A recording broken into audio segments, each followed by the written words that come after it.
अब हम कर रहे हैं अपनी एक्सरसाइज 1.5 जिसमें हमें एक यूनिवर्सल सेट गिवन है, ए सेट गिवन है, बी सेट गिवन है, सी सेट गिवन है। इसके 6 पार्ट हैं। फर्स्ट पार्ट कर रहे हैं हमें निकालना है ए कॉम्प्लीमेंट। ए कॉम्प्लीमेंट का फॉर्मूला क्या है हमारा, u माइनस ए। अब u माइनस ए का मतलब क्या है, u के एलिमेंट्स लिखने हैं लेकिन a वाले छोड़ देने हैं। तो a में है 1 2 3 4, इसको छोड़ के बाकी एलिमेंट्स लिखेंगे तो ये क्या आ जाएगा 5 6 7 8 एंड 9। तो ये हमारा आ गया ए कॉम्प्लीमेंट। ऐसे ही हम बी कॉम्प्लीमेंट भी निकाल लेंगे। और थर्ड पार्ट है अब हमारा, हमें निकालना है ए यूनियन बी का कॉम्प्लीमेंट। अब ए यूनियन बी का कॉम्प्लीमेंट फोर्थ पार्ट है ये हमारा, ए यूनियन बी का कॉम्प्लीमेंट निकालना है हमें। अब हम इसे अभी नहीं करेंगे, पहले हम क्या निकालेंगे, A union B. A union B, A union B का मतलब 1 2 3 4 और 2 4 6 8 का यूनियन। यूनियन में क्या होता है, जो ए में भी है और बी में है सारे एलिमेंट लेने हैं। तो ए में है 1 2 3 4, फिर 2 4 तो आ चुका, 6 8 और लेना है। तो हमारे पास क्या आएंगे 1 2 3 4 6 8। अब मुझे इसका कॉम्प्लीमेंट निकालना है तो अब लिखेंगे ए यूनियन बी का कॉम्प्लीमेंट। फॉर्मूला लिखेंगे u minus A union B. अब u में से ये वाले एलिमेंट छोड़ देने हैं तो 1 2 3 4 6 छोड़ देंगे, 5 बचेगा 7 और 9, 5 7 9। तो ये आ गया हमारा a यूनियन b का कॉम्प्लीमेंट। उसके बाद हमारा फिफ्थ पार्ट है, हमें निकालना है a कॉम्प्लीमेंट का कॉम्प्लीमेंट। अब इसके लिए भी पहले हम क्या निकालेंगे, ए कॉम्प्लीमेंट। ए कॉम्प्लीमेंट कैसे निकलता है, u माइनस ए। अब u माइनस ए करेंगे तो हम ये निकाल चुके हैं, क्या आएगा 5 6 7 8 9। और अब मुझे क्या निकालना है, ए कॉम्प्लीमेंट का कॉम्प्लीमेंट। इसका फॉर्मूला लिखेंगे कि u में से क्या घटाना है, ए कॉम्प्लीमेंट। ए कॉम्प्लीमेंट यानी 5 6 7 8 9 माइनस करेंगे तो क्या बचेगा 1 2 3 4। u के एलिमेंट्स लिखने हैं, ए कॉम्प्लीमेंट वाले छोड़ देने हैं। तो ये किसके बराबर आ गया, ए के बराबर आ गया। तो हमारा फॉर्मूला भी है ये कि ए कॉम्प्लीमेंट का कॉम्प्लीमेंट किसके इक्वल होता है, ए के इक्वल होता है। लेकिन हमें ये करके दिखाना है। उसके बाद सिक्स्थ पार्ट देखते हैं इसका। सिक्स्थ पार्ट है बी माइनस सी का कॉम्प्लीमेंट। बी माइनस सी का कॉम्प्लीमेंट निकालना है। इसके लिए भी पहले हमें क्या निकालना पड़ेगा, बी माइनस सी। बी माइनस सी का मतलब बी के एलिमेंट लेने हैं लेकिन सी वाले उसमें से छोड़ देने हैं। 2 लेना है क्योंकि 2 सी में नहीं है, 4 नहीं ले सकते, 6 नहीं ले सकते, 8 लेंगे तो 2 एंड 8 आएगा बी माइनस सी में। अब बी माइनस सी का कॉम्प्लीमेंट का फॉर्मूला इसका u माइनस बी माइनस सी।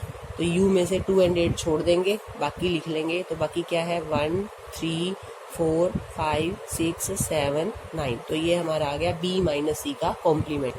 आगे चलते हैं अपने सेकंड क्वेश्चन पे। सेकंड क्वेश्चन में हमें universal set A B C D E F G H given है।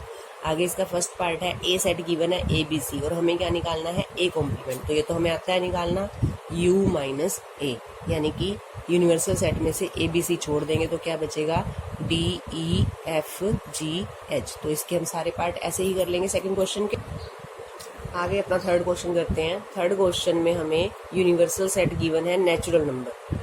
हमें गिवन है यूनिवर्सल सेट जो है नेचुरल नंबर का सेट है। तो नेचुरल नंबर में हमने लिख लिए रोस्टर फॉर्म में इसको 1 2 3 4 5 6 7 डैश डैश डैश। उसके बाद हमारा ए सेट है x is N even natural number. अब हमें इसका कॉम्प्लीमेंट निकालना है। तो पहले मैं इसको रोस्टर फॉर्म में लिख रही हूँ। नेचुरल नंबर कौन से होते हैं, even natural number. Even number होते हैं 2 4 6 8 10 डैश डैश डैश। तो ये हमारे हो गए। अब हमें इसका कॉम्प्लीमेंट निकालना है। ए का कॉम्प्लीमेंट क्या आएगा, यानी 2 4 6 8 10 इसमें से छोड़ देने हैं, u माइनस ए। और ये क्या आएंगे, अगर मैं छोड़ती जाऊं तो 1 3 5 7 9 11 ये मेरे पास बचेंगे। और ये क्या चीज़ है हमारे, ये हमारे हैं। अब इसको सेट बिल्डर फॉर्म में लिख देते हैं क्योंकि हमारा क्वेश्चन सेट बिल्डर फॉर्म में है। तो आंसर भी हम सेट बिल्डर फॉर्म में लिखेंगे। x is such that x is an odd natural number. तो ये हमारा इसका ए कॉम्प्लीमेंट आ गया। एक थर्ड पार्ट देखते हैं इसका। थर्ड पार्ट में हमें सेट गिवन है, उसका नाम नहीं लिखा तो मैंने उसको अपने आप ए नाम लिख लिया है। x is such that x is a positive multiple of 3।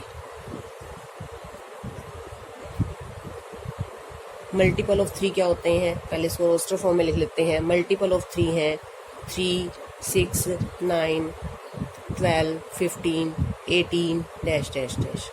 अब अगर मैं ए का कॉम्प्लीमेंट निकालूं यानी कि यू में से ए माइनस करूं तो क्या आएगा, यानी 3 6 9 12 15 18 ऐसे सारे एलिमेंट छोड़ने पड़ेंगे जो 3 के पहाड़े में आते हैं, यानी जो 3 के मल्टीपल हैं वो सब छोड़ने पड़ेंगे।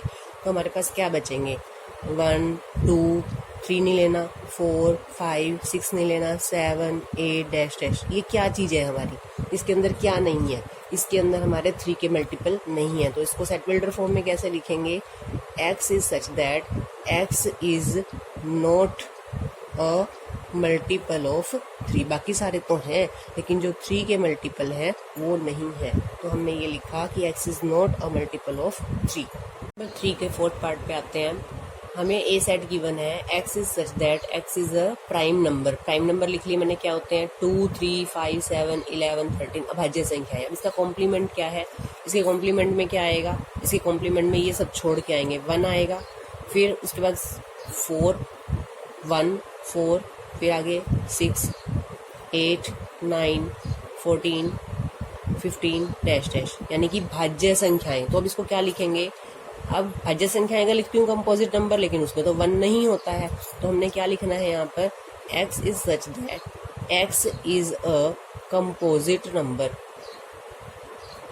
एक तो कंपोजिट नंबर है, लेकिन कंपोजिट नंबर में कौन से आते हैं, 4 6 8 9 14, लेकिन हमें पता है एक ना तो भाज्य संख्या होती है ना अभाज्य संख्या, लेकिन यहाँ पे एक भी है, तो हम यहाँ पे लिखेंगे and x is equal to 1, और x एक भी है और x कंपोजिट नंबर भी है। तो ये हमारा हो गया a का कॉम्प्लीमेंट। उसके बाद नेक्स्ट पार्ट करते हैं, फिफ्थ पार्ट में है हमारा x is a natural number divisible by 3 and 5। 3 और 5 से जो डिविजिबल हों। अब आप पहले ये सोचो कि वो संख्याएं कौन सी हैं जो 3 एंड 5 से डिविजिबल होती हैं। 3 एंड 5 से जो डिविजिबल संख्याएं हैं, जो 3 के पहाड़े पे भी जाएं और 5 के पहाड़े पे भी जाएं, इसका मतलब वो संख्याएं होती हैं जो 3 और 5 दोनों के सोच के देखो, 3 के पहाड़े पे भी रकम जानी चाहिए और 5 के पहाड़े पे भी रकम जानी चाहिए। तो वो है x is a natural number divisible by 3 and 5। 3 और 5 दोनों से डिविजिबल जो संख्याएं होती हैं वो होती हैं जो 15 के पहाड़े पे जाती हैं, यानी कि 15 30 45 60 75 डैश डैश। अब आप सोच के देखो, यही रकम है 15, इससे छोटी कोई रकम ऐसी नहीं है जो 3 और 5 दोनों के पहाड़े पे जाती है। 3 के पहाड़े पे 9 जाता है लेकिन वो 5 पे नहीं जाता, 5 के पहाड़े पे 10 जाता है लेकिन वो 3 के पहाड़े पे नहीं जाता। तो सबसे पहले 15 ही आता है जो 3 और 5 दोनों से डिविजिबल है। तो हमारे पास ये आ गया। अब इसका कॉम्प्लीमेंट क्या आएगा, इसके कॉम्प्लीमेंट में कौन सी संख्याएं आएंगी जो ये नहीं है, ये नहीं, यानी कि 1 2 3 4 5 डैश डैश डैश, फिर हम लेंगे 14 लेंगे, 15 नहीं लेंगे, 16 17 डैश डैश डैश। तो इस तरह से तो इसको जब सेट बिल्डर फॉर्म में लिखना है तो क्या है, x is such that x is not divisible by 15, ये लिखा जाएगा। जो 15 के पहाड़े पर ना आए वो संख्याएं हमने यहाँ पर लेनी है। तो ये हमारा फिफ्थ पार्ट हो गया है। सिक्स पार्ट है x is a perfect square. A set हमें गिवन है, x is such that x is a perfect square. Perfect square क्या होते हैं, पहले तो ये पता होना चाहिए। परफेक्ट स्क्वायर होते हैं जो किसी ना किसी का स्क्वायर करके आते हैं, जैसे 1 का स्क्वायर 1, 2 का स्क्वायर 4, 3 का स्क्वायर 9, 4 का स्क्वायर 16, 5 का स्क्वायर 25, 6 का स्क्वायर 36। तो ये सब, तो इसका मतलब जो हम इसका कॉम्प्लीमेंट लेंगे उसमें क्या आएगा, ये छोड़ के आएगा। तो मैं इसको डायरेक्ट सेट बिल्डर फॉर्म में लिख रही हूँ, x is such that x is not a perfect square, यानी परफेक्ट स्क्वायर वाले छोड़ देंगे तो जो बाकी आएंगे वो ए कॉम्प्लीमेंट में आ जाएंगे। ठीक है, इसके बाद हम 8th पार्ट करते हैं। 8th पार्ट हमारा सेट गिवन है, x is such that x plus 5 is equal to 8।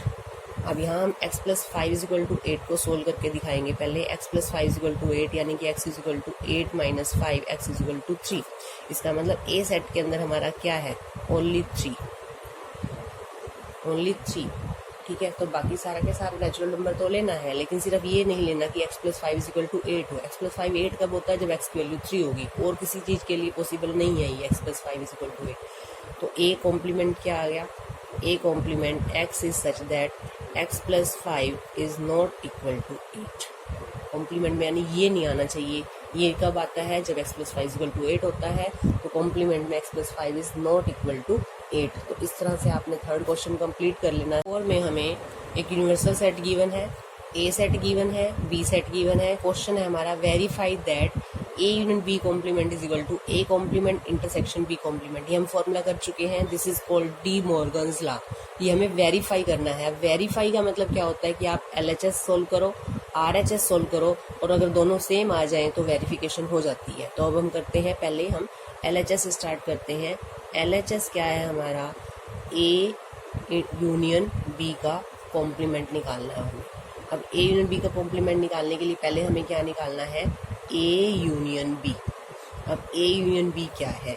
A union B के अंदर 2 4 6 8 2 3 5 7, यानी 2 3 4 5 6 7 8, तो ये आ जाएगा 2 3 4 5 6 7 8। ये हो गया ए यूनियन बी। अब ए यूनियन बी का क्या निकालना है मुझे?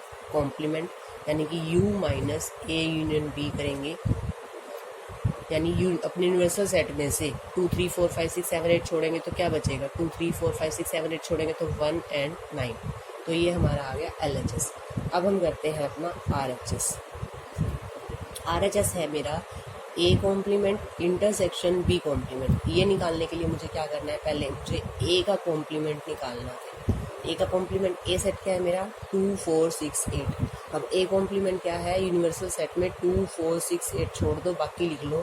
तो ये आ गया 1 3 5 6 भी छोड़ना है, 7 9, 1 3 5 7 9।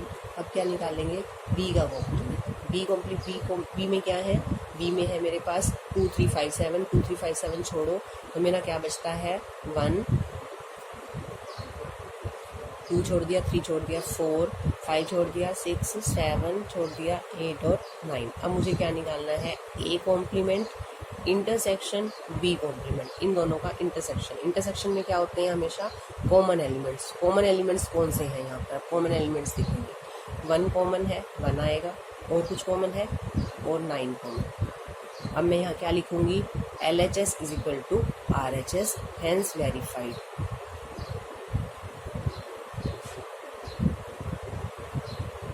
Hence verified. तो फोर्थ क्वेश्चन इस तरह से आपने करना।